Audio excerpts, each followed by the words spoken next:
Takshashila Gurukul channel में आपका स्वागत है। अगर आपने अभी तक हमारे चैनल को सब्सक्राइब नहीं किया है तो कृपया तुरंत सब्सक्राइब करें, घंटी का बटन दबाएं और अपनी टिप्पणियां और प्रतिक्रियाएं लिखें। अपने दोस्तों के साथ ज्यादा से ज्यादा शेयर करें। हम ऑनलाइन कुंडलिनी राजयोग दीक्षा और 6 महीने में कुंडली सक्रियण प्रदान करते हैं। हिंदू धर्म के नैतिक सिद्धांत मानव व्यवहार से संबंधित सिद्धांत और नियम हैं और नैतिकता मानव जीवन का आधार है। संसार में मानव जीवन को सुचारू रूप से चलाने के लिए लोगों को सामाजिक, राजनीतिक, सांस्कृतिक और आध्यात्मिक क्षेत्रों में एक दूसरे के साथ नैतिक तरीके से व्यवहार करना चाहिए। उन्हें गठबंधन और सहयोग से रहना चाहिए और धार्मिक लोगों की तरह रहना चाहिए। नैतिक आचरण के बिना व्यक्ति अपना जीवन ठीक से नहीं जी पाता और व्यक्तिगत रूप से बर्बाद हो जाता है। इतना ही नहीं, वह सामाजिक जीवन के पतन का भी कारण बनता है।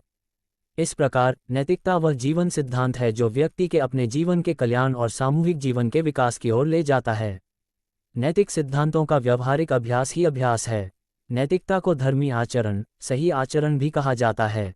हिंदू धर्म के अनुसार व्यक्ति का जीवन एक यात्रा माना जाता है। एक यात्रा वह यात्रा है जो आत्मा परम सत्ता से मिलने के लिए करती है। हिंदू धर्म के अनुसार जीवन का अर्थ केवल सांसारिक सुख नहीं है, न ही इसका अर्थ कोई प्राकृतिक नियम है जो जन्म से शुरू होकर मृत्यु पर समाप्त होता है, न ही इसका अर्थ यह है कि किसी का जीवन किसी दूसरे से संबंधित नहीं है।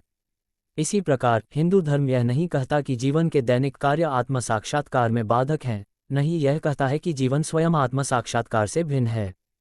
परंतु हिंदू धर्म में ये स्पष्ट रूप से कहा गया है कि नाम और रूप में इन दृश्यमान भेदों के पीछे अंतर संबंध का एक सिद्धांत है। अतः जिस प्रकार नैतिक सिद्धांत व्यक्ति अर्थात जीव के उद्धार के लिए हैं, वे अन्य जीवों के उद्धार में एक दूसरे की सहायता करने के लिए बनाए गए हैं। वैदिक सुखियों ने, जिन्होंने हिंदू धर्म के शाश्वत सिद्धांतों की खोज की, जो कहते हैं कि यह संपूर्ण जगत ईश्वर से आच्छादित है, व्यक्तिगत जीवन के माध्यम से लाखों लोगों के जीवन के उद्धार के सिद्धांत को लागू करके नैतिक सिद्धांतों का निर्माण किया है। इसी प्रकार ये संसार मनुष्य के लिए अपने दैनिक जीवन के कार्यों को करने और इस प्रकार ईश्वर का साक्षात्कार करने के अवसरों से युक्त एक व्यायामशाला है। कुल मिलाकर यही हिंदू धर्म का सार है, अर्थात जीवन के साथ साथ प्राणी की सांसारिक प्रगति भी। हिंदू धर्म में शाश्वत लक्ष्यों की प्राप्ति में सहायता के लिए उपयुक्त नैतिक नियम और आचरण के सिद्धांत शामिल हैं। मनुष्य अपने मन, शरीर और इंद्रियों का उपयोग 3 प्रकार के कर्मों, शारीरिक, वाचिक और मानसिक, को करने के लिए करता है। परिणामस्वरूप वह जीवन में सुख और दुख का अनुभव करता है और विभिन्न संस्कृतियों से प्रभावित होता है। जीवन सुख और दुख के अनुभव से मुक्त नहीं है। जीवन के सुख और दुख को टाला नहीं जा सकता। कई मायनों में सुख और दुख की घटना मनुष्य के व्यवहार और दृष्टिकोण के कारण होती है। नैतिकता की शक्ति से, नैतिक प्रथाओं की मदद से एक जीवित प्राणी बहुत हद तक सुख और दुख के प्रभाव से बच नहीं सकता है। इस प्रकार हिंदू धर्म में नैतिकता को क्या करें और क्या न करें की सूची के रूप में या उन तरीकों के एक सेट के रूप में प्रस्तुत नहीं किया जाता है, जिसके द्वारा एक जीवित प्राणी सुख और दुख के प्रभावों से बच सकता है बिना उनके संपर्क में आए। नैतिकता हिंदू धर्म में व्यवहार के 2 प्रसिद्ध वर्गीकरण हैं। एक है पुण्य और दूसरा है पाप। वह व्यवहार और कार्य जिसके द्वारा व्यक्ति और दूसरों का कल्याण प्राप्त करना संभव है, पुण्य है। वह जिससे न केवल व्यक्ति का विकास और समाज की उन्नति चिंताजनक हो जाती है बल्कि खतरनाक भी हो जाती है, पाप है। इन विचारों को कई दार्शनिक कथनों के माध्यम से एकत्र और स्पष्ट किया गया है, जैसे अहिंसा परमो धर्म, महाभारत, अनुशासन पर्व 114, अहिंसा ही परम धर्म है, सत्यमेव जयते नानृतम, मुंडकोपनिषद 3:1-6, केवल सत्य की ही जीत होती है, अहिंसा की नहीं, सत्यम वद, धर्मचर, सत्य बोलो, धर्म का आचरण करो, तैत्तिरीयोपनिषद 11वां अनुपक इत्यादि। एक प्रसिद्ध संस्कृत श्लोक में ऋषि व्यास ने पापों के बारे में बताते हुए कहा है कि केवल 2 सिद्धांत हैं जो उनके द्वारा सभी 18 पुराणों में बताए गए हैं, और इसे इस प्रकार समझाया गया है: अष्टादश पुराणेषु व्यासस्य वचनद्वयम् परोपकारः पुण्याय पापाय परपेदानम्। 18 पुराणों में महर्षि व्यास ने 2 बातें कही हैं: दूसरों का उपकार करना पुण्य है और दूसरों को कष्ट पहुंचाना पाप है। जो भी पाप का फल देता है वह ऐसा कर्म है जो नहीं करना चाहिए, और जो भी पाप का फल देता है वह ऐसा कर्म है जो आधा अधूरा नहीं करना चाहिए। जो भी पूर्ण फल देता है वह उचित और उचित माना जाता है। एक उदाहरण से स्पष्ट रूप से समझा जा सकता है कि व्यवहार और कर्मों के उचित और अनुचित, पुण्य और पाप व्यक्ति के जीवन और समाज के जीवन को कैसे प्रभावित करते हैं। दूसरों की वस्तुएं न चुराने का सिद्धांत, चोरी न करने का अभ्यास और मन की शांति जो चोरी करने का अवसर आने पर भी चोरी से बचने में सक्षम बनाती है, धर्म का व्यवहारिक रूप है। इन 3 तरीकों से दूसरों की वस्तुएं बिना कमाए, उनकी जानकारी के बिना और उनकी अनुमति के बिना चुराने से दूसरों को क्रोध, कष्ट और गलतियां पहुंचाने के अलावा चोर दूसरों के हाथों दंड, अपमान आदि भी भोगता है। इससे उसके जीवन का विकास अवरुद्ध हो जाता है। किसी अन्य व्यक्ति की हत्या न करना एक नैतिक सिद्धांत है, क्योंकि ऐसा करने से व्यक्ति न केवल पशु के स्तर पर गिर जाता है, बल्कि समाज में भय और अशांति का वातावरण भी उत्पन्न होता है। इससे न तो जीव का उत्थान होगा और न ही सामाजिक प्रगति होगी। दूसरों की सहायता करना एक नैतिक सिद्धांत है। ऐसा करने से स्वयं में लज्जा का भाव दूर होगा और एक व्यापक दृष्टिकोण का उदय होगा तथा समाज में प्रेम और सहयोग की भावना का विकास होगा। इसके अतिरिक्त यदि कोई आत्म साक्षात्कार की दृष्टि से दूसरों के प्रति प्रेम और करुणा का भाव रखता है, तो हृदय और मानसिक परिपक्वता की आवश्यक विशालता उत्पन्न होगी, जिससे ये ज्ञात होगा कि ईश्वर सभी में विद्यमान है। इस प्रकार प्रत्येक नैतिक सिद्धांत की पृष्ठभूमि में सही सिद्धांत और अर्थ विद्यमान हैं।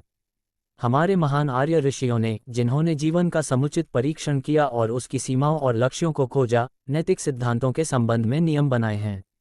उन नैतिक सिद्धांतों को हिंदू धर्म में श्रुति, स्मृति और पुराणों में विस्तृत उदाहरणों और कथाओं के माध्यम से समझाया गया है। मनुस्मृति, श्रीमद् रामायण, श्रीमद् महाभारत, श्रीमद् भगवद गीता जैसे ग्रंथों में नीतिशास्त्र और आचार विचार के बारे में विस्तृत व्याख्याएं दी गई हैं। जब नीतिशास्त्र का आचरण जीवन में किया जाता है, तो उससे उत्पन्न संस्कार व्यक्ति के जीवन का आधार बन जाते हैं। किसी जीव के जीवन की प्रारंभिक अवस्था में जब नीतिशास्त्र का आचरण किया जाता है, तो अहिंसा का आचरण कायरता, दृढ़ता, मूर्खता और संयम आत्म विनाश के रूप में देखा जा सकता है। परंतु उचित आचरण के साथ जब नीतिशास्त्र का आचरण बुद्धिमता से किया जाता है, तो वह अंध आज्ञाकारिता नहीं बल्कि समझ का एक सफल अभ्यास बन जाता है। तब यह उस व्यक्ति को शक्ति और सुरक्षा प्रदान करता है जो जीवन में इसका सशक्त रूप से पालन करता है। तब ये धर्म बन जाता है। जब नीतिशास्त्र व्यक्तिगत होता है, तब इसे व्यक्तिगत नीतिशास्त्र कहते हैं और सामाजिक मामलों में ये सामाजिक नीतिशास्त्र बन जाता है। जब मनुष्य एक दूसरे के साथ अपने व्यवहार में नीतिशास्त्र का पालन करते हैं, तो यह एक नैतिक अर्थात नियम आधारित व्यवहार बन जाता है और इसे व्यवसाय में शिष्टाचार कहा जाता है। यदि नैतिक सिद्धांतों का अभ्यास बीज है, तो धर्म वह वृक्ष है जो उससे विकसित होता है। एक धार्मिक जीवन से मिलने वाले सुख, शांति और आनंद वे फल हैं जो इस धर्म के वृक्ष से प्राप्त होते हैं। सामान्य तौर पर यदि नैतिकता जीवन नामक महान इमारत की नींव है, तो धर्म उसका स्तंभ है जो उस नींव से पैदा होता है। हिंदू धर्म के अनुसार एक व्यक्ति का जीवन 4 विभागों और 4 चरणों में विभाजित है और प्रत्येक चरण में उसे जिन नैतिकता और धार्मिक प्रथाओं का पालन करना है, वे निर्धारित हैं। तदनुसार लोगों को उनके गुणों और कर्मों के अनुसार 4 वर्णों में विभाजित किया गया है। जीवन के 4 विभागों और चरणों को चतुराश्रम कहा जाता है और वर्ण और 4 आश्रमों के चरणों में पालन किए जाने वाले कर्तव्यों, रीति रिवाजों और नैतिक प्रथाओं को सामूहिक रूप से वर्णाश्रम धर्म कहा जाता है। वर्णाश्रम धर्म इसलिए बनाया गया है ताकि प्रत्येक चरण में व्यक्ति का जीवन अच्छा और उपयोगी बने। हिंदू धर्म नैतिकता के नियमों का उल्लेख करते हुए ये भी निर्देश देता है कि मनुष्य को ऐसे सद्गुणों से युक्त होकर सदाचारी बनना चाहिए। दुर्गुणों का त्याग और सद्गुणों का आचरण ही नैतिकता का विकास है और व्यक्ति का नैतिक विकास ही उसके धार्मिक जीवन का प्रथम चरण है। हिंदू धर्म में धार्मिकता के आधार सद्गुण मुख्यतः 5 निर्धारित किए गए हैं और इन्हें 5 मुख्य सद्गुण कहा जाता है। इन 5 मुख्य सद्गुणों में कई अन्य सद्गुण भी सम्मिलित हैं। आइए अब हम इनकी उचित चर्चा करते हैं। 5 मुख्य गुण हैं। 1 शुद्धता या सार की शुद्धता, 2 संयम, साम और दाम, 3 वैराग्य, 4 सत्य, 5 हिंदू धर्म के अनुसार किसी व्यक्ति का व्यक्तित्व शरीर है, मन और आत्मा तीनों को माना जाता है। तदनुसार धर्म के नियम और अनुष्ठान किसी व्यक्ति के इन 3 व्यक्तित्व पहलुओं के सर्वांगीण विकास में मदद करने के लिए डिजाइन किए गए हैं और इस प्रकार मोक्ष के अंतिम लक्ष्य की प्राप्ति में मदद करते हैं। तदनुसार गुणों का व्यवहारिक अभ्यास इन 3 पहलुओं के आधार पर समान रूप से किया जाना चाहिए। शुद्धि शारीरिक और मानसिक स्वच्छता है। अशुद्धता के कारण शरीर, मन और बुद्धि क्षतिग्रस्त और विकृत हो जाते हैं और परिणामस्वरूप शरीर और मन का स्वास्थ्य बिगड़ जाता है। ऐसे शरीर और मन वाले व्यक्ति का जीवन स्वाभाविक रूप से दुख और अराजकता की विरासत है। किए गए कार्य, बोले गए भाषण, सोचे गए विचार शुद्ध और सत्य होने चाहिए, जो कि शुद्धि के दायरे में आने वाले तत्व हैं। इस प्रकार शुद्धि का अर्थ है शरीर, मन और वाणी की शुद्धि। इतना ही नहीं, इसमें यह भी शामिल है इंद्रिय संयम। जीवन में हम जो भी कार्य करते हैं, उसके लिए हम जिन उपकरणों का उपयोग करते हैं, वे इंद्रियां हैं। यदि हम अपनी इंद्रियों पर नियंत्रण नहीं रखते हैं, तो हमारे द्वारा किए जाने वाले सभी कार्य और मामले नियंत्रण से बाहर हो जाएंगे। अराजकता पैदा होगी। गीता में इंद्रिय संयमी व्यक्ति को विजयी आत्मा कहा गया है। शारीरिक और मानसिक संयम को इंद्रिय संयम कहा गया है। किया गया कार्य, जीवन में सफलता और सर्वांगीण प्रगति के लिए व्यक्ति के लिए वाणी, विचार, संयम और इन तीनों तत्वों का उचित उपयोग बहुत आवश्यक है। जिस व्यक्ति का इंद्रिय संयम नहीं है, उसका जीवन घोड़ों पर नियंत्रण के बिना दौड़ रहे रथ या बिना ब्रेक वाले रथ के समान हो जाता है। यह एक बस की तरह हो जाता है। कठोपनिषद और भगवद गीता में आत्म संयम के बारे में कई व्याख्याएं हैं जो हमें उचित मार्ग दिखाती हैं। जीवन आत्म संयम में ये 12 महत्वपूर्ण गुण शामिल हैं: समता, शील, संतोष, शांति, संयम, वैराग्य, मैत्री, धैर्य, श्रद्धा, आज्ञाकारिता और तप। आइए अब इन गुणों के बारे में कुछ विस्तार से जानें। समता, सुख, ठंडे ऊंट आदि जैसे द्वैत अनुभव व्यक्ति के जीवन में अपरिहार्य हैं। यदि आप सुख में सुखी हैं, तो दुख में दुखी भी होंगे। विस्तार और संकुचन मन की क्रियाएं हैं और उससे शरीर और फिर व्यक्ति का निजी जीवन और उसके माध्यम से उसका परिवार और समाज। भले ही आप सुख और दुख के द्वैत अनुभवों से गुजर रहे हों, आपको मानसिक समता और स्थिरता बनाए रखनी चाहिए। समता सुख और दुख का बिना हारे समान दृष्टि से सामना करने का गुण है। लज्जा, लज्जा आत्म प्रशंसा और गलत काम करने में शर्म की भावना है। लज्जाहीन व्यक्ति ज्ञान खो देता है और जीवन में अच्छे लक्ष्य और महान दृष्टि के बिना सभी दृष्टिकोणों से पतित हो जाता है। संतोष, संतोष उस चीज से संतुष्ट होना है जो किसी के पास है, जो उसने हासिल की है और सांसारिक जीवन में प्राप्त पद और परिस्थितियां। इसका अर्थ यह नहीं है कि व्यक्ति को जीवन में अपनी स्थिति से विकास की इच्छा नहीं करनी चाहिए, परंतु अपनी स्थिति ऐसी होने पर दुखी और ईर्ष्यालु होना अनुचित है कि वह दूसरों से हीन है और दुख और चिंता से कुछ भी प्राप्त नहीं हो सकता। विकास और प्रगति के लिए प्रयास करना मानव जीवन के सिद्धांतों में से एक है। जब तक उत्साहपूर्ण प्रयास का परिणाम न मिले, तब तक जो कुछ है उसी में संतुष्ट रहना चाहिए। परिणाम, जब व्यक्ति को अपनी आवश्यकता की वस्तु मिल जाए, तो उसे ये तय करना चाहिए कि कितना पर्याप्त है और उसी के अनुसार जीवन में अपने व्यवहार को आकार देना चाहिए। मनुस्मृति में कहा गया है कि संतोष ही सुख का स्रोत है। संतोष परमस्थाय सुखार्थी साम्यतो भवेत्, संतोषमूलम है सुख दुःखमूलम विपर्ययः। जो लोग सुख चाहते हैं उन्हें संयमी होना चाहिए और संतोष की शरण लेनी चाहिए। सुख ही सुख का स्रोत है, दुख ही दुख का स्रोत है। तारांकन शम, मनुष्य जीवन में अनावश्यक और अनावश्यक विचारों और वस्तुओं की ओर आकर्षित होता है। जो मनुष्य अपने पर नियंत्रण नहीं रखता, वह मन अनावश्यक विचारों और भौतिक लाभ के प्रयासों में बह जाता है और दुख और परेशानी में पड़ जाता है। इसका कारण उसका मन है। चूंकि किसी व्यक्ति के शब्दों और कार्यों की प्रेरणा मन से उत्पन्न होती है, यदि मन को नियंत्रित किया जाए तो बाकी सब ठीक रहेगा। हिंदू धर्म के शास्त्रों में उल्लेख है कि जब मन को मन से शुद्ध किया जाता है तो व्यक्ति मोक्ष प्राप्त करता है। मन एव मनुष्याना कारण बंधमोक्षयो बंधया विहसंगम मोक्षे निर्विषयो स्मृतम। मैत्री उपनिषद अध्याय 6 श्लोक 34। मन मनुष्य हाथ के बंधन या मोक्ष का कारण है। कामुक चीजों में मन का आसक्त होना बंधन है। जब यह निर्विषय या अनासक्ति है तो मोक्ष परिणाम है। सरल शब्दों में मन को नियंत्रित करना शम कहा जा सकता है। मन को महान भावनाओं, बड़ों के आदर्शों, निरंतर अभ्यास और त्याग द्वारा नियंत्रित किया जाना चाहिए। ये सभी शम गुण से संबंधित तत्व हैं। दम, मनुष्य भाग लेता है। मनुष्य 5 इंद्रियों के माध्यम से बाह्य जगत की घटनाओं में संलग्न रहता है। वह अपने कर्मों के परिणामों का अनुभव करता है। अनित्य सुख से मनुष्य प्रसन्न नहीं होता। सच्चा सुख क्या है? जैसा कि भगवद गीता में कहा गया है, सुख के लिए प्रयत्नशील मन ही समझने में सक्षम होता है। पृष्ठ 0-0 जो केवल बुद्धि द्वारा बोधगम्य है और इंद्रियों से परे है, वही परम सुख है। मनुष्य को यह बोध होना चाहिए कि इस परम सुख की प्राप्ति ही उसके जीवन का लक्ष्य है। तदनुसार उसे जीवन के कार्यों को करने में संलग्न रहना चाहिए। इस प्रकार जब जीव जीवन के क्षेत्र में संलग्न होता है तो सुख और दुख का उस पर प्रभाव पड़ना अवश्यंभावी है, किंतु उसके लिए इनसे मुक्ति पाना भी आवश्यक है। इनसे मुक्ति पाने के लिए व्यक्ति को संयम के साथ सहज मार्ग पर चलना चाहिए।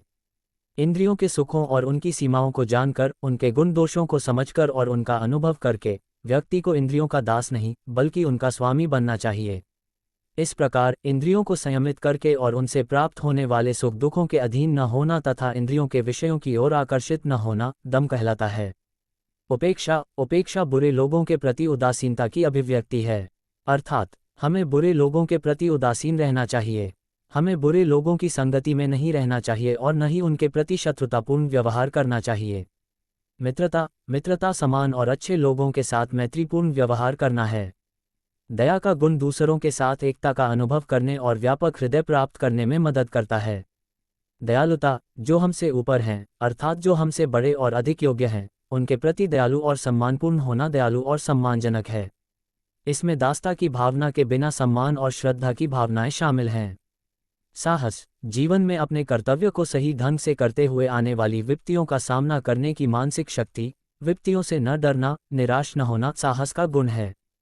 साहस जीवन के सभी कार्यों की उचित सिद्धि के लिए मूल शक्ति है। साहस के बिना व्यक्ति दुर्बलता और अस्थिरता के कारण कहीं भी नहीं रह सकता। कार्य करते समय जो धर्म के अनुरूप हैं, जो भी परिस्थिति आए उसका सामना करें।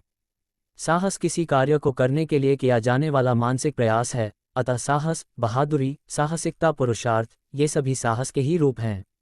मन की पवित्रता, बुद्धि की पवित्रता, शरीर की पवित्रता होती है और जब व्यक्ति का सार शुद्ध होता है तो साहस के गुण को बढ़ाने में सहायता मिलती है और तदनुसार वह बढ़ता है। साहस एक जीव का जीवन रक्त है और इसे श्रीमद् भगवद गीता में अभय कहा गया है। हिंदू धार्मिक ग्रंथ जैसे उपनिषद, गीता और पुराण, इन सभी में साहस के प्रभाव, महानता और आवश्यकताओं के बारे में व्यापक व्याख्याएं हैं। विश्वास, गुरुओं के वचनों में, शास्त्रों में विश्वास, स्वयं पर विश्वास और यह आशा कि व्यक्ति जीवन में बेहतर बनेगा, इन सभी को सामूहिक रूप से विश्वास कहा जाता है। विश्वास के बिना संदेह जीवन में प्रवेश करता है और संशय की ओर ले जाता है। गीता स्पष्ट करती है कि व्यक्ति के जीवन की परिस्थितियां उसकी श्रद्धा के अनुसार ही आकार लेंगी। यो यच सैव सह गीता 17.3। जिसकी जैसी श्रद्धा होती है वह वैसा ही बन जाता है। इसी प्रकार गीता भी श्रद्धा की महिमा का बखान करते हुए कहती है, संशयात्मा विनश्यति, संशयात्मा नष्ट हो जाता है। गीता 4.40 श्रद्धावान लभते ज्ञानम, श्रद्धावान को ज्ञान प्राप्त होता है। गीता 4-36। कठोपनिषद में नचिकेता का वृतांत श्रद्धा पर अधिक प्रकाश डालता है। आज्ञाकारिता, गुरु के वचनों, शास्त्रों, समाज के नैतिक नियमों, राष्ट्र के नैतिक और विधिक विषयों आदि का आध्यात्मिक और सांसारिक दोनों ही रूपों में उचित विनम्रता और शिष्टाचार के साथ पालन करने का गुण ही आज्ञाकारिता है। आज्ञाकारिता विनम्रता का ही एक रूप है। आज्ञा के बिना व्यक्ति के जीवन में अहंकार, अहंकार के कारण अज्ञान और अज्ञान के कारण अराजकता प्रवेश करती है। जब जीवन में व्यवहार में अराजकता होती है तो जीव का जीवन बर्बाद हो जाता है। कुछ और कहने की आवश्यकता नहीं है। तपस्या शरीर की 3 प्रकार की ऊर्जा अर्थात शारीरिक, वाचिक और मानसिक को बिना बर्बाद किए और दिन प्रतिदिन बढ़ाने और उन्हें जीवन में इस तरह लागू करने का अभ्यास है जो आत्म साक्षात्कार के अनुकूल है। ब्रह्मचर्य का पालन, अच्छे कर्मों का जप, अच्छे विचारों का चिंतन, अच्छी वाणी, संयमित भोजन और मनोरंजन का आनंद, ये सभी तपस्या के तत्व हैं। वैराग्य, संसार में सुखों, भौतिक वस्तुओं और परिवार के प्रति रुचि और आसक्ति के अभाव को वैराग्य कहा जाता है। यदि संसार में जन्म लेने वाला जीव सांसारिक आसक्ति के अधीन है तो वह जीवन के सर्वोच्च लक्ष्य आत्म साक्षात्कार मोक्ष को प्राप्त नहीं कर सकता। जो आसक्त है वह मुक्त नहीं हो सकता। भौतिक वस्तुओं के प्रति आसक्ति, संबंधियों के प्रति आसक्ति और परिवार के प्रति आसक्ति, उन्हें सत्य और शाश्वत मानने से बुद्धि का नाश होगा। उपनिषद और भगवद गीता स्पष्ट रूप से बताते हैं कि शारीरिक और आध्यात्मिक उन्नति प्रभावित होती है। गीता में दी गई व्याख्या इस प्रकार है, ध्यातो विषयान पुंसः संक्षेपोपजायते, संगण संजयते कामः कामः क्रोधोभिजायते, क्रोधद्भवति सम्मोहः सम्मोहः स्मृतिविभ्रमः स्मृतिभ्रम सद्बुद्धिशो बुद्धिशत प्रणश्यति। गीता अध्याय 3 श्लोक 62-63। जो मनुष्य वस्तुओं के बारे में सोचता है उसकी उनमें रुचि होती है, रुचि से काम उत्पन्न होता है, काम से क्रोध उत्पन्न होता है, क्रोध से मोह उत्पन्न होता है, मोह से स्मृति मोह होता है, स्मृति के भ्रम से बुद्धि आती है, बुद्धि के नाश से मनुष्य नष्ट हो जाता है। हिंदू धर्म के शास्त्रों में स्पष्ट किया गया है कि संसार के सभी सुखों, दुखों और कष्टों का मूल कारण व्यक्ति की उनमें रुचि है। इसके अतिरिक्त हिंदू धर्म की ये दृढ़ मान्यता है कि सांसारिक सुख और भौतिक वस्तुएं जीवन का अंतिम लक्ष्य नहीं हैं, बल्कि वे साधन हैं जो जीव की आत्मा के पूर्ण विकास में सहायक होते हैं। इसीलिए वैराग्य व्यक्ति के मोक्ष के लिए आवश्यक एक महत्वपूर्ण गुण है। वैराग्य का सिद्धांत यह है कि व्यक्ति को संसार में जो सत्य है और जो शाश्वत है उसका बोध होना चाहिए और जीवन के कर्तव्यों का पालन निष्काम भाव से करते हुए ईश्वर से एकाकार हो जाना चाहिए। सामान्यतः वैराग्य के गुण में 5 गुण सम्मिलित हैं: ज्ञान, त्याग, दया, दान और विनम्रता। आइए इनका विस्तार से विश्लेषण करें। 1. विवेक। विवेक वह शक्ति है जो संसार में अच्छे और बुरे के बीच अंतर करने में सक्षम है। 3. त्याग। त्याग वह है जो आत्मा के लिए लाभदायक नहीं है उसे त्यागना और जो कुछ हमारे पास है उसे दूसरों के हित के लिए देना। 3. दया। दुखों और पीड़ाओं के प्रति करुणा प्रदर्शित करना। दूसरों के प्रति स्वार्थ रहित दया ही दया है। जब मन में दया बढ़ती है तो स्वार्थी मन अनुपस्थित हो जाता है और यह व्यक्ति के हृदय के विकास में सहायक होती है। तब वह समाज में सभी को प्रेम की दृष्टि से देखने वाला व्यक्ति बनता है। सेवा और सहयोग की भावना से जीवन जीते हुए वह ईश्वर का दर्शन करता है जो सभी के अंतरतम में है। दया समाज के जीवन और राष्ट्र की समृद्धि का मूल गुण है। यदि व्यक्तियों में दया का व्यवहार नहीं किया जाएगा तो संसार में जीवन सरल नहीं होगा। मानव जीवन में दूसरों का भला करते हुए और दूसरों का उपकार करते हुए जीवन व्यतीत करना चाहिए। तब वह जीवन धर्म में हो जाता है। इस प्रकार दया ही जीवन धर्म का मूल है। ये कहना अतिशयोक्ति नहीं होगी कि यह संभव नहीं है। सत्य। सत्य शब्द सत मूल शब्द से बना है। सत का अर्थ है अस्तित्व, तो सत्य का अर्थ है अस्तित्व। जो शाश्वत है वह सत्य है। सत्य शाश्वत है, यह शाश्वत है। केवल ब्रह्म ही शाश्वत है। इसीलिए हिंदू धर्म में कहा गया है कि सत्यम ब्रह्म सनातनम। सत्य शाश्वत ब्रह्म शांति पर्व है। सर्वम सत्य प्रतिष्ठितम, सब कुछ सत्य में स्थापित है। शांति पर्व 162-5। चूंकि ईश्वर सत्य है इसलिए उसे सच्चिदानंद सत्यदेव कहा जाता है। जैसे सत्यदेव से जुड़ना, सत्यदेव ही जीव के जीवन का परम लक्ष्य है। सत्य ही सत्यदेव से जुड़ने का मार्ग और साधन है। सत्य का अर्थ केवल शब्दों के माध्यम से सत्य नहीं है। सत्य को शरीर, मन और शब्दों के माध्यम से प्रकट किया जाना चाहिए। हिंदू धर्म के शास्त्रों में कहा गया है कि जब किसी व्यक्ति के जीवन में सत्य की शक्ति ठीक से प्रकट होती है तो वह 13 तरीकों से प्रकट होती है। जिसके जीवन में ये 13 प्रकार के लक्षण होते हैं वह सत्यवादी होता है, और जब उसका जीवन सत्य की पूजा के लिए समर्पित होता है तो वह सत्य की शक्ति के माध्यम से सच्चे ईश्वर को प्राप्त करता है। सत्य के विभिन्न रूप हैं। सत्यम च समता चैव दमव न संशय अमात्सर्यम क्षमा चैव सृष्टि क्षणसूयता अहिंसा चैव राजेंद्र सत्यकृंस्पदका त्यागो ध्यानमथर्यत्वम धृतिष्ठ सततम स्थिता। महाभारत शांति पर्व 162 8-9। सत्य, समता, धन, लोभ, क्षमा, शील, ईर्ष्या न करना, त्याग, परहित की कामना, शुभेच्छा, धृता और अहिंसा ये 13 सत्यों के विविध रूप हैं। इस प्रकार जब सत्य को जीवन में पुनर्तः आचरण में लाया जाता है तो जीव के लिए अन्यत सत्य का साक्षात्कार सरल हो जाता है। सत्य त्रिविध भक्ति से आचरण करने योग्य सिद्धांत भी है। यह एक अजेय शक्ति भी है। जहाँ सत्य है वहाँ भय के लिए कोई स्थान नहीं है। जहाँ भय नहीं है वहाँ जीवन में व्यवस्था और हित है। व्यवस्था और हित से परिपूर्ण जीवन ही मुक्ति का सोपान है। इसे स्पष्ट करते हुए उपनिषद में कहा गया है, सत्यमेव जयते नानृतम, सत्य की विजय होती है, असत्य की कभी विजय नहीं होती। अहिंसा, सत्य वह लक्ष्य है जिसे व्यक्ति को जीवन में प्राप्त करना चाहिए और अहिंसा सत्य की प्राप्ति का साधन है। सत्य और अहिंसा का घनिष्ठ संबंध है। अहिंसा का अर्थ है अच्छे विचारों, अच्छे आचरण और सत्य के नियम का उल्लंघन या उल्लंघन न करना। दूसरों को मानसिक, शारीरिक या मौखिक रूप से हिंसा न करना तथा साहस, क्षमा, साहस और संयम जैसे गुणों का विकास करना अहिंसा का सार है। अहिंसा के सिद्धांतों से युक्त व्यक्ति का जीवन धर्म का व्यवहारिक उदाहरण बन जाता है। अहिंसा परम धर्म है, अहिंसा परम धर्म है। महाभारत अनुशासन पर्व अध्याय 114 को हिंदू धार्मिक ग्रंथों में कई तरीकों से और स्थानों पर स्पष्ट किया गया है।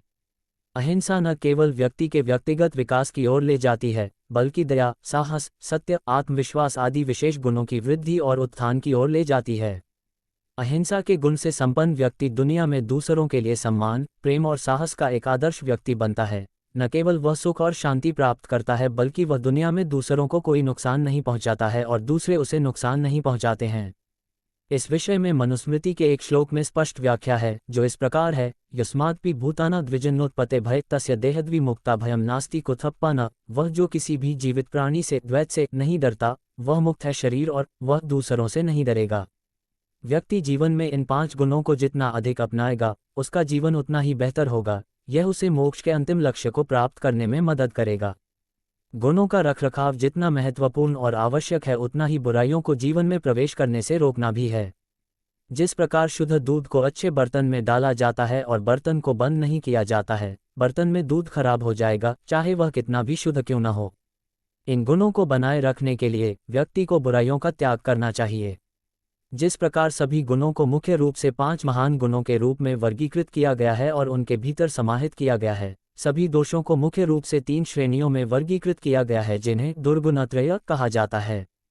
ये 3 दोष हैं: 1 वासना, 2 क्रोध, 3 लोभ।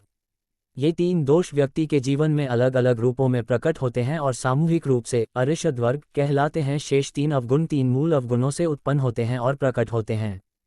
सद्गुण व्यक्ति के जीवन को सुखी, सुरक्षित और पूर्ण बनाते हैं, जिससे उसे आत्म साक्षात्कार या मुक्ति के अंतिम लक्ष्य की प्राप्ति में सहायता मिलती है। किंतु अवगुण व्यक्ति के सर्वांगीण पतन का कारण बनते हैं और ऐसे व्यक्ति के कारण इस संसार में दूसरों का जीवन भी दूभर हो जाता है। जो व्यक्ति पतित होता है वह स्वयं और संसार के लिए अभिशाप और घृणा का पात्र बन जाता है। अन्याय, अराजकता और दुख की स्थिति को हिंदू धर्म में नरक कहा जाता है। हिंदू धर्म ने अनेक उदाहरणों और आख्यानों के माध्यम से स्पष्ट किया है कि जो लोग पाप करते हैं वे नरक में जाते हैं, जबकि जो लोग अच्छे कर्म करते हैं वे स्वर्ग और शंख में जाते हैं।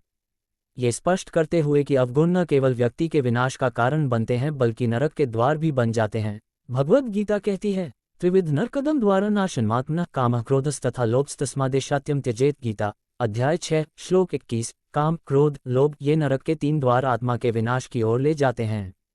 इसलिए एक व्यक्ति को इन तीनों को त्याग देना चाहिए, ये स्पष्ट करते हुए कि जिसने इन 3 दोषों को बनाया है वह परम लक्ष्य अर्थात मुक्ति को प्राप्त करेगा। गीता कहती है, अतर्विमुक्ता कौन्तेय तमोद्वरे भरिन्र अद्रात्यात्मान श्रेयस्ततो याति परम गावत। गीता अध्याय 16 21-22। एक आदमी जो अंधेरे नरक के इन द्वारों से मुक्त हो जाता है वह अपना पुण्य कमाता है, उससे वह मोक्ष प्राप्त करता है। वासना, ये कहा जा सकता है कि वासना चीजों, विचारों और उनसे जुड़े सुखों की इच्छा है। यौन इच्छा, अन्य सांसारिक सुखों की इच्छा, ये सभी वासना में शामिल हैं। वासना का अर्थ है इच्छा। श्रीमद् भगवद गीता में काम के विषय में कहा गया है कि यह इस संसार में मनुष्य का महाशत्रु है। काम क्रोध है और वासनाओं का सागर है। महात्कनो महापापा विद्धानामिहा वैरिणाम। गीता अध्याय 3 श्लोक 37। ये काम है, ये क्रोध है, ये रजोगुण से उत्पन्न है, ये सर्वग्रासी है, यह महापापी है। इसे इस संसार में शत्रु जानो। काम के कारण ही आत्मा संसार के इस बंधन में फंसी हुई है। जब काम का त्याग कर दिया जाता है तो वह इससे मुक्त हो जाती है। क्रोध, वह मानसिक विकार जो दूसरों को मानसिक पीड़ा पहुंचाता है और व्यक्ति को ऐसा महसूस कराता है कि उसका स्वयं पर कोई नियंत्रण नहीं है, क्रोध है। उसे सित्तु कहते हैं। जब कोई उन चीज़ों और विचारों के बारे में असहमत राय रखता है जो उसे पसंद नहीं है, जब कोई दूसरों द्वारा उन चीज़ों और विचारों के बारे में परेशान किया जाता है जो उसे चाहिए, तो वह सित्तु के रूप में प्रकट होता है। क्रोध, शारीरिक विकार मानसिक स्वास्थ्य की कमी, बुद्धि की कमी, नियंत्रण आदि के कारण व्यक्ति अपने जीवन में कठिनाइयों का अनुभव करता है और कष्टों और हानि का अनुभव करता है। लोभ हर चीज को चाहने, उसे हमेशा अपने पास रखने की भावना है और लोभ संचय की ओर ले जाता है, जिससे अक्सर व्यक्ति कई अन्याय कर बैठता है। इतना ही नहीं, वह इस संसार में बार बार कर्म के बंधन में भी पड़ता है। आसक्ति वह दृष्टिकोण है जिससे व्यक्ति अपने पास मौजूद चीजों, अपने परिवार के लोगों आदि को नहीं छोड़ सकता। आसक्ति एक अत्यधिक स्वार्थी प्रेम है। एक चीज को दूसरी चीज समझने और उसे अपना मानकर उसकी लालसा करने, उसे अपने लिए चाहने की प्रवृत्ति आसक्ति बन जाती है। यदि संसार में जन्मा जीव आसक्ति के वश में आ जाता है तो वह संसार के भौतिकवादी विचारों की अनित्यता को नहीं समझ पाता और अज्ञानी होकर बार बार कर्म के बंधन में पड़ता है। मद वह दुर्गुण है जो यह मनोवृत्ति उत्पन्न करता है कि संसार का सुख स्वयं के लिए आवश्यक है, वह किसी भी चीज में दूसरों से कम नहीं है और सुख भोगना उसका कर्तव्य और अधिकार है। मद नैतिकता के पतन का कारण बनता है और इस प्रकार व्यक्ति का जीवन विनाश की ओर अग्रसर होता है। मात्सर्य, ये दूसरों के सुख और विकास के प्रति अधीरता और अस्वास्थ्यकर ईर्ष्या की भावना है, इसे कर्मों में व्यक्त करना। इस दुर्गुण के कारण व्यक्ति अपने कर्तव्यों का उचित पालन नहीं कर पाता और दूसरों की मित्रता और सहयोग खो देता है। ये दुर्गुण व्यक्ति को यह एहसास ही नहीं होने देता कि ईर्ष्या उसका नाश करती है और उसके शारीरिक, मानसिक और आध्यात्मिक विकास में बाधक बनता है। जैसे जैसे निरंतर अभ्यास और दृढ़ सतर्कता से सद्गुणों का विकास और पोषण होता है, दुर्गुण क्षीण होते जाते हैं। जीवन में सद्गुणों का उचित अभ्यास करने और जीवन को पवित्र, एवं शुद्ध बनाने के लिए हिंदू धर्म ने वर्ण धर्म, आश्रम धर्म और संस्कार विधि जैसी व्यवस्थाएं परिभाषित की हैं। जब इस प्रकार संस्कार विधि का अभ्यास किया जाता है और सद्गुणों का विकास होता है, तो व्यक्ति में आध्यात्मिक शक्ति उत्पन्न होती है। इसे ही धर्म शक्ति कहते हैं।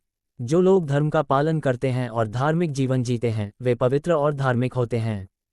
वे धर्म के रक्षक और संरक्षक बनते हैं। मानवतावादी दर्शन की एक प्रसिद्ध उक्ति स्पष्ट करती है कि धर्म ऐसे लोगों की रक्षा करता है और अधर्म अधार्मिकों का नाश करता है। जो धर्म मारता है, जो धर्म रक्षा करता है, धर्म उसकी रक्षा करता है। वर्णाश्रम धर्म और कर्मकांडों का उद्देश्य व्यक्ति को अपना कल्याण, दूसरों का कल्याण के सिद्धांत के अनुसार जीवन जीने की शिक्षा देना है। हिंदू धर्म के शास्त्रों में व्यक्ति में जो सद्गुण होने चाहिए, उन्हें दैवी संपदा और दुर्गुणों को आसुरी संपदा कहा गया है। कहा जाता है कि मनुष्य में दैवी और आसुरी गुण होते हैं, जो सत्व, रज और तम के मूल गुणों से उत्पन्न होते हैं। हिंदू धर्म के नैतिक सिद्धांतों के प्रतिपादन का सार यह है कि प्रत्येक व्यक्ति को अपने आसुरी गुणों का त्याग करके दैवी गुणों को अपनाना चाहिए। बृहदारण्यक उपनिषद की एक कथा के माध्यम से इसकी व्याख्या की गई है। इसे बहुत ही चतुराई से समझाया गया है। एक बार एक मनुष्य, एक दानव और एक देवता तीनों ने भगवान से प्रार्थना की, मुझे निर्देश दीजिए। तब भगवान ने कहा, दा, दम, दान और देर, इन तीनों शब्दों का पहला अक्षर दा है। दानव समझ गया कि दा का अर्थ दया है, मनुष्य समझ गया कि दा का अर्थ दान है, और देवता समझ गए कि दा का अर्थ दाम है। इसका गुप्त अर्थ यह है, मानव जीवन को सफल बनाने के लिए दाम, इंद्रियों पर नियंत्रण, दान और देवत्व, ये तीन गुण अत्यंत आवश्यक हैं। इन तीन गुणों से शेष सद्गुण उत्पन्न होते हैं, जिससे जीवन सारपूर्ण और धर्म के अनुरूप बनता है।